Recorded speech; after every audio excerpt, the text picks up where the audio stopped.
All right, we got to talk about Ironheart. Now, I don't know what I was expecting exactly, but it wasn't what I got. Like, I was definitely not expecting the direction that this show went. Now, to be fair, I don't know anything about Ironheart and Riri Williams. That wasn't like a comic book that I read when I was a kid. It didn't exist in the 80s and 90s. I think she came around in like the 2015, 2016 time frame as a new character in Marvel. And I definitely thought she would be technology based, you know, like Tony Stark. But she's only, it's watching that show, she's only loosely based on Tony Stark. Like just the fact that she like built this iron suit, that is the extent of it. Like she couldn't be more different from him, in my opinion, in so many ways, and not all of them bad ways. Like there are some fascinating elements to this story. So I want to give a balanced review. Okay, to be fair, there are some things I really liked, and there are some things that I think, you know, didn't work as well. Okay, let's talk about it real quick though. Just right off the cuff, this is a spoiler. Okay, so I didn't expect that it was going to go the route of magic so much. It's definitely like the intersection of technology and magic.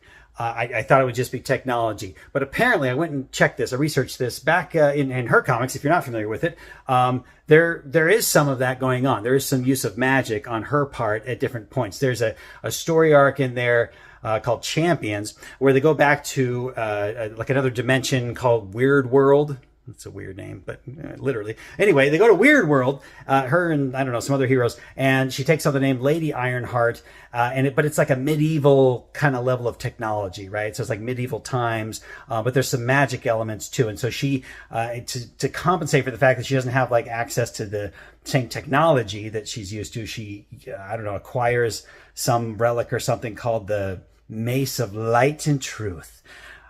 Also cheesy, but anyway, and uses that to fight evil or whatever. Anyway, so there's definitely a lot of that going on in this show, where she has to infuse her armor with magical properties in order to counter the Hood, who clearly has this cape hood thing, right, that is infused with magic. When she is able to acquire a piece of it, she can't determine its origin. She can't determine how to destroy it or anything. It's just super powerful, this material. And so using her big brain, right, she's able to figure this stuff out technologically, but not magically. Luckily, her mom is into weird new age magic stuff. And so she's got a friend who's got a daughter that is basically like a little Doctor Strange-ette and can do some, you know, really impressive magical things.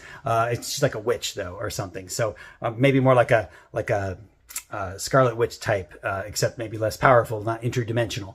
Anyway, so she's been dabbling in all this magic stuff and is able to help her infuse her suit with more powerful magic, I guess, to counter and overcome the Hood in the end.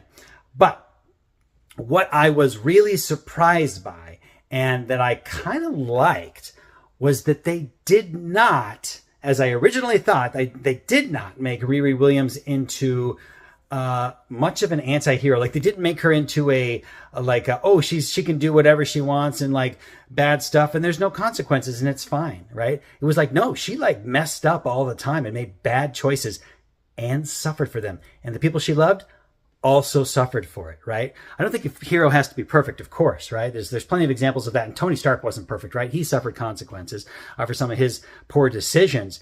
But she didn't like have a full hero turnaround. No, like the series ends with her in kind of a dark place. Like looks like she made a deal with Mephisto.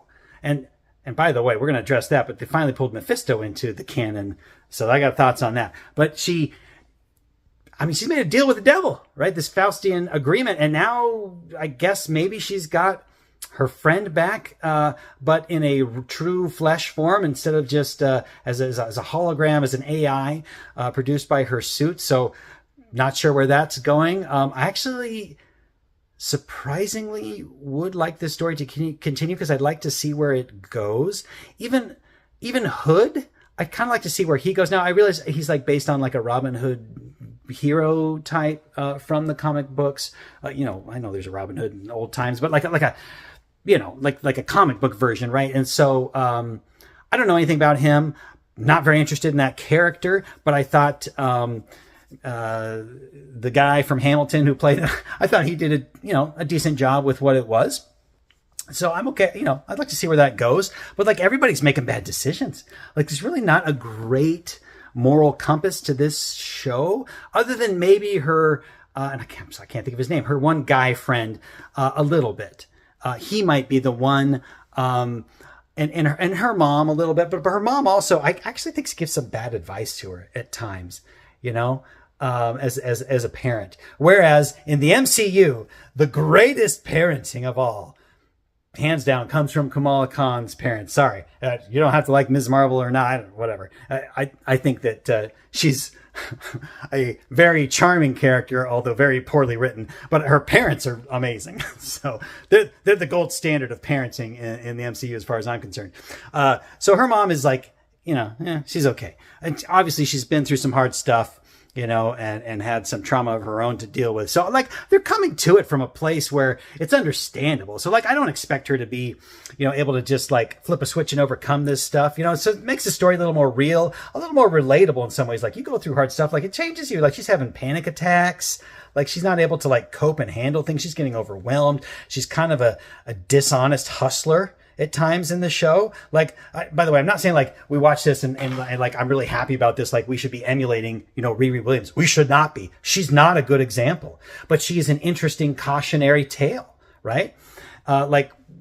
Mephisto is asking folks like, what do you really want? Like, what is your desire, right? And he's like, what's your desire that you probably shouldn't have? I'm going to give that to you. Okay. I'm going to give that to you. And there's going to be a price.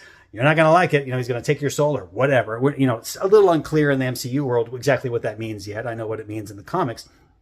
I always read about Mephisto more in like the Ghost Rider comics context, okay, back in the day. And I thought it was really interesting then. And he was very devilish for those very, metaphysical, quasi-spiritual. But like in this one, they make him, he's just a guy with these great powers, right? So they never, other than apparently a little reflection in his spoon while he's stirring his drink, his coffee, his tea, whatever it was, you see that kind of red face, glowing eyes figure, but you never see him like that. You always, you hear a lot of kind of mystical voices and things going on, but when you see him, he's just this kind of hairy dude who switches between an American and a British accent. And he was menacing, a bit understated. And actually, here's the truth. I don't actually care about the character of Mephisto very much.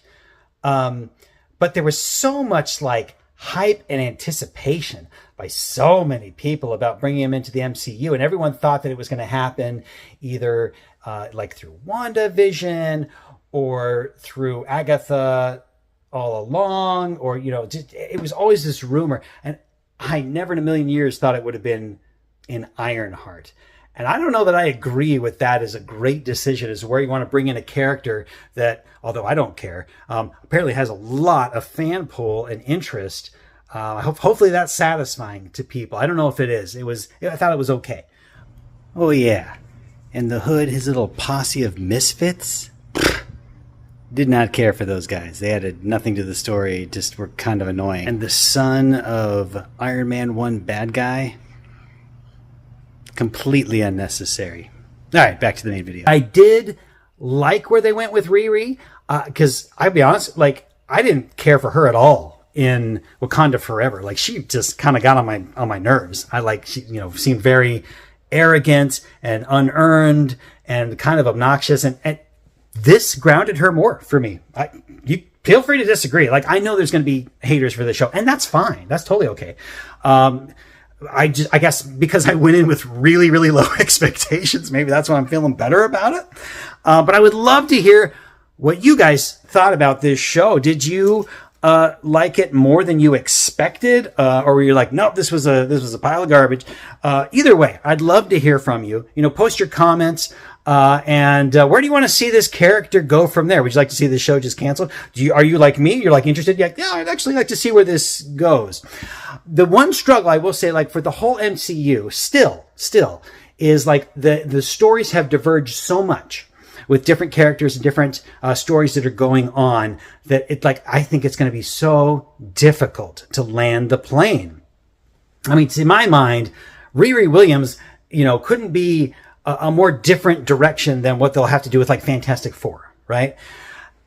The only way they're going to be able to land this plane, in my opinion, has got to be when they do the Doom movies is a total reset, right? To basically wipe the slate clean of most characters we're familiar with and just like pick their selections and be like, well, we have reset the board by, I don't know, annihilating a universe and resetting a new one. And here's the heroes that get to be left. And so now they have to work together or what, however that's going to work. I mean, even Peter Pan is on such a different trajectory. Peter Pan, did I literally just say that? Peter Parker, Peter Pan too. Peter Parker, Spider-Man is on such a different trajectory than all these other characters too. Although I love his movies to death.